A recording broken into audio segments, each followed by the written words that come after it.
Next I'm going to show you something that's a little bit different. This is a pastel pencil. Pastel pencils are pastels, but they are like a pencil in that they're long and skinny, but they're harder. So they actually do better for preliminary drawings or sketchings of the outside, but it's something that you can actually use for your backgrounds.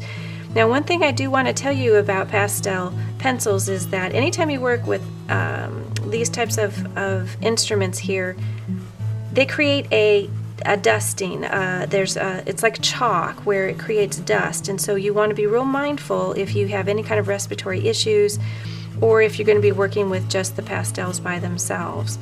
They do create dust. Please do not blow them into the air. If you have extra dust, what you want to do is you want to take an extra either paper towel or piece of paper, or this is a plastic paper plate, and you want to tap any extras to come onto another surface. You don't want to blow this into the air. So that's just sort of a safety tip if you're working with anything that has to do with chalk or pastels. So here I'm going to show you two different ways that you can work with pastel pencils. One of them is just using a Q-tip. And by using the Q-tip, you can simply move the pastel into the tooth of the paper by massaging it in. So you're massaging it in to the white spaces, or the spaces that are not that initial surface area, with the Q-tip, and it will create a softer look to it. Now, if you draw the pastel pencil with a soft touch, you can move it pretty easily. In other words, that you don't end up with, say, hard crayon lines, and you want to cover the area in a way that's going to make it easier for you to move it around. Now, the other way, what's unique about pastel pencils is that because they're sort of a chalky substance. Now, this does not work with chalk, but this does work with pastel pencils, is that you can actually use a brush and just a tiny little bit of water. And what I'm going to do here is I'm going to take a little bit of water into this brush, but I'm going to dab out the extra, move this off to the side, and I'm going to show you what happens here, is that this takes the extra dust that's been created from the actual pastel and does the same thing that the Q-tip was doing, but in a slightly different way, and that it begins to move and massage this into the paper. One word of caution: you do not want to be using a lot of water, because most coloring books are not mixed media paper. They cannot take a lot of water into the fibers. It will begin to break them up. But it's a way to create a completely different look by using just a little bit of water and a brush that can begin to move the dust, and you'll find that there's no dust left on that. It actually just begins to move all the dust into the paper, and then you're utilizing everything that you've put down from the pastel pencil. Okay, our next one is I'm going to be showing how to use firm pastel. This one in particular is from Prismacolor. It's a new pastel. This is firm pastel. Now, pastels have their own way, their own medium, in that there are soft pastels, firm pastels, oil pastels. They have a very different way of working with each one of them. And just to keep it simple, I'm narrowing it down, and we're just going to be using the single firm pastel just to show you how this works for coloring. So with this, I'm going to show you a couple of different ways that we can work with a firm pastel. I'm going to begin by putting just a little bit here on the paper. And I'm actually going to add just a little bit of an additional color right into this little area here. Okay, the first thing that I'm going to show you is using a Q-tip once again. And I'm doing the same thing as I did before, is I'm doing small circular motions. I'm massaging it in. What's nice about the Q-tip is I can get right up against the line of my design. Again, with pastels, please do not blow any extra dust into the air. If you have a lot of dust that's being created on the paper, you want to take that to another surface and just tap it out, or keep that nearby. If you happen to be working with an easel and you're working more upright, it's easy to tap it out onto the easel tray and then just clean that up later. Okay, so there we are using a Q-tip.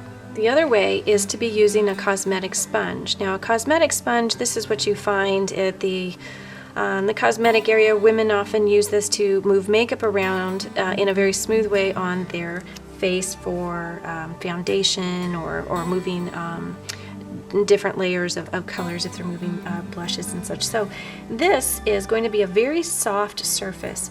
So when it goes to move the pastel, it's picking it up here, but there's a very soft effect that it creates. Now you'll notice that here I can't really get into the divots very well. So my choices are I can actually just go back and use that Q-tip to soften it around those little areas that I had applied the pastel right in those little corner areas. Okay, now this is kind of an important little piece. You'll notice that as I applied the pastel directly to the paper, I can still see the lines on the actual paper of where the pastel was. The reason why is that I am looking at the imprint of the pastel that is on the surface layer, and what I massaged into the tooth of the paper are slightly different layers. It's like mountains and valleys. So I want to show you what happens if I actually just take the pastel and apply it directly to the cosmetic sponge. And I'm loading it up, basically, is what they'll call that. Loading it up.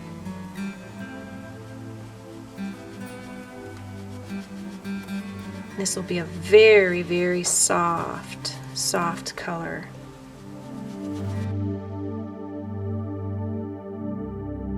And it creates a very soft, billowy, almost cloud-like effect. Now you'll notice I didn't get right up to the edge. If this is something that I really feel is important, I need to get up to the edge, I would go back with the Q-tip. And this one is fully loaded from the colors that I had here, so I'm just going to use this and go right up to the edge and do a very light. It's very important that you go light. If you go too hard, you're actually going to be creating a line. Very similar to what we were showing here with the blending stump. The Q-tip can do the same thing. It can actually create a line. So I'm going to do a very light touch to get closer to the edge. And that will bring the color closer to where I want it to be.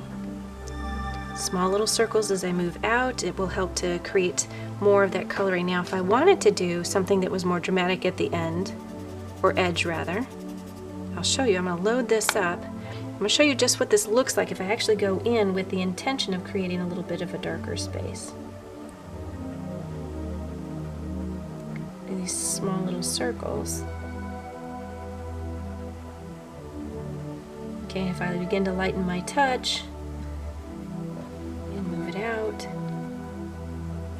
this is a way of combining two different tools, the cosmetic sponge and the Q-tip.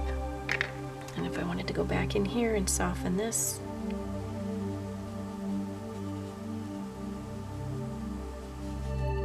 okay, now a lot of times people that work with pastels will traditionally use their hands.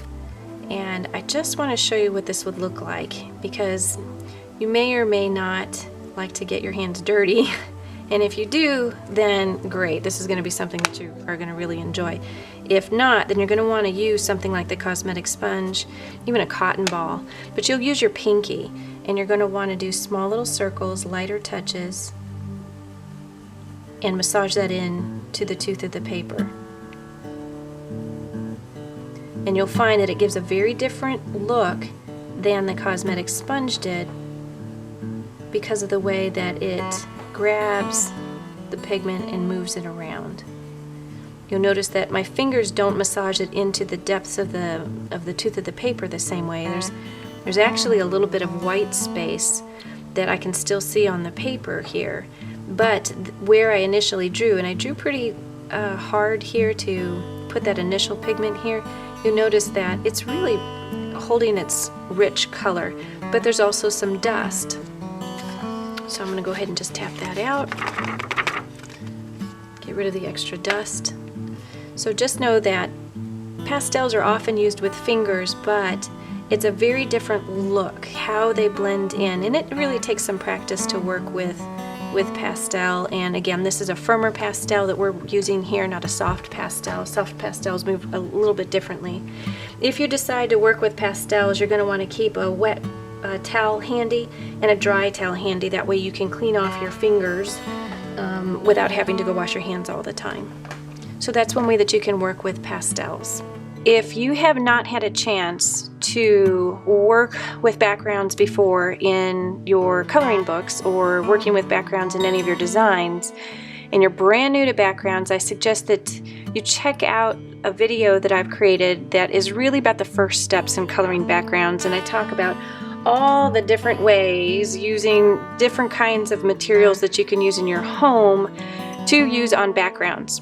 So if you get a chance, go watch that video. I'll put a link in the description below for the video, and if you're interested in getting more detailed information on how to work with pencils, please go check out the 12 blending tips video. It goes through 12 different blending tips that can absolutely be utilized for your backgrounds. Also, check out the gel pen video that will show you some more detailed examples on how to use the gel pen and the colored pencils in unison. Examples from today are from the Ancient Alchemy Coloring Book, Celtic Knots, Mandalas, and Sacred Symbols.